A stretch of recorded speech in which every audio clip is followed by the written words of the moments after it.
Boyd Broncos coming into this slate of district games. They're 0-3 right now in district play. 3 close losses, all by under 10 points. It's a tough 10-5A district. I'm joined by their head coach, Dean Christensen. And Coach, you've obviously struggled a little bit in district play, but the teams in this district, there's no bad team to play. There's no easy out. No, it's been everything we've expected. There's great coaching, outstanding talent, and every night it's been a war. We fully expected this type of competitive atmosphere. We've just unfortunately been on the short end of the stick on the first 3. So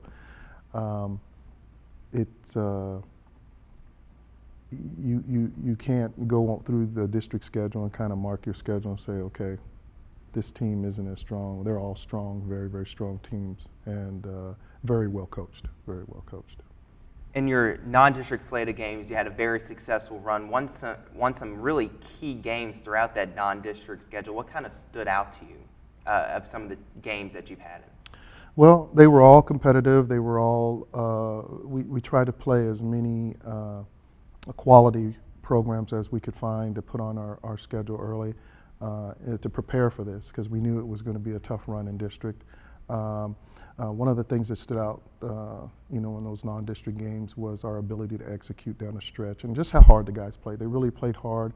We have a senior-dominated team, and they've come to play every game, and they understand the process, and they're just doing an outstanding job of preparing and then executing once they get into games. You had 2 games in the non-district schedule in particular that were really good quality wins for your team. 2 overtime wins against big schools in Irving MacArthur and Frisco Wakeland back to back. Right. That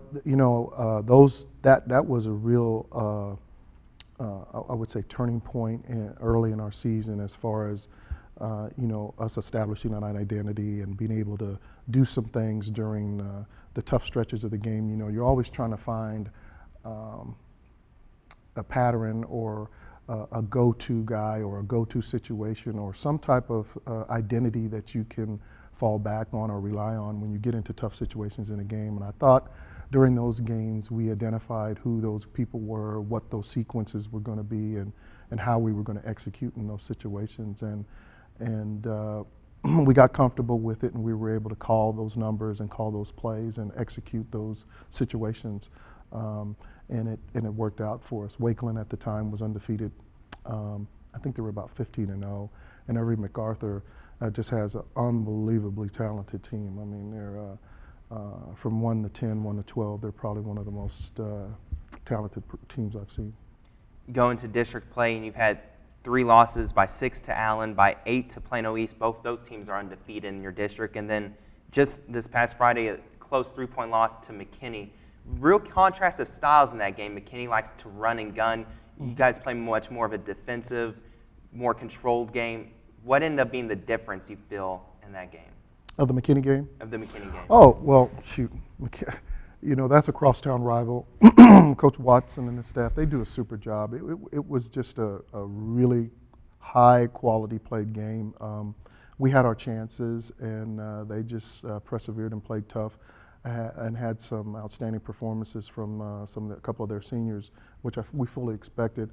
Our guys played hard. We played well. We had our chances to win down the stretch, and unfortunately, we just couldn't get some of those balls to bounce our way, and some of those shots to go that we had in the past, routinely seen go in. But I don't want to take anything away from McKinney High. They stepped up to the plate and played a great game. It was one of the best. It was the best basketball atmosphere I've seen in my time here, my short tenure here, as far as the fans, the number of fans, and just the appreciation throughout the game.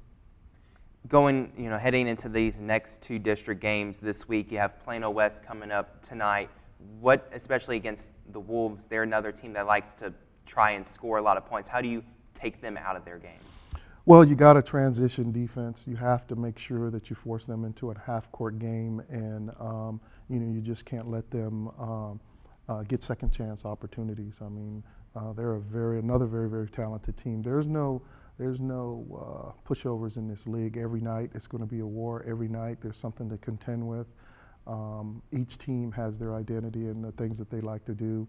And McKinney High, for instance, with their running game is such a stark, they bring such a difference than, say, a Plano or a Plano West. So you really have to prepare in between games, and you can't, there's really nothing you can take from the previous game to the next game to help you because everyone has their own distinct style. But with Plano West, they're really going to try to get to the basket, and they shoot a lot of threes, they run the floor, and you gotta transition D, and you gotta keep them off the glass. Who do you feel on your team is really going to be a couple of key difference makers in the rest of this district schedule to try and make that playoff push? We've been really leaning on Mikael Parrish for going, his third year now starting for us as a senior point guard, and he will continue to be at the forefront of those high expectations for our ball club. And then, of course, the big man in the middle, Martez Butler, he's been a little up and down this year, but here recently he's been playing really good basketball, and we really have high expectations for him in the paint to deliver and give us an inside presence because, the inside is where we really have traditionally had a lot of trouble with this team. We're not a very tall team, but he's one of the guys that we can go to inside and get some production from. So we're really excited about Martez's efforts and his ability to, give us an added dimension to what we feel is a real good perimeter team that we have. We're stronger on the perimeter. Michael Grant is a new addition to our ball club this year, but we're still feeling our way with him, and it's exciting to have an athlete of his caliber in our program. We haven't had that type of an athlete in our program, so he gives us another added dimension. But we have some real steadfast, reliable, really guys that have been able to bring an honest effort to us every night, and that's Ryan and Eric Brinkman. Then we have Zach Rubel, guys like that. Manny Collins, they're kind of like the grinded out guys, and they get things throughout the offense, and they're very reliable, and they give you a really strong, honest effort every night, which has contributed to the success we've had this year. One thing you said just a second ago about Michael Grant, you said you haven't had an athlete of his caliber here in a while. What type of athlete is he? What does he bring to the table? Well, we've just never had a guy that has the ability to go over the top. We just, and this is my third season, and we just really haven't had a guy that we could, that could get you a possession or two extra off of an offensive rebound, someone that can work their way in there and elevate and do some things that, you don't traditionally see out of our ball club. We're pretty much a horizontal club, but he's given us that verticality that we've been so missing, so we're excited to have him. And Coach, wish you the best of luck for the rest of the district schedule, and good luck in making those playoffs. Thank you very much. Run for Boyd High School. The Broncos are 0-3 right now in district play, but a couple of games that they can win coming up against Plano West and Plano. It's a tough district, 10-5A. No one really stands out in this district. It's very competitive, and Boyd can certainly still make that playoff push.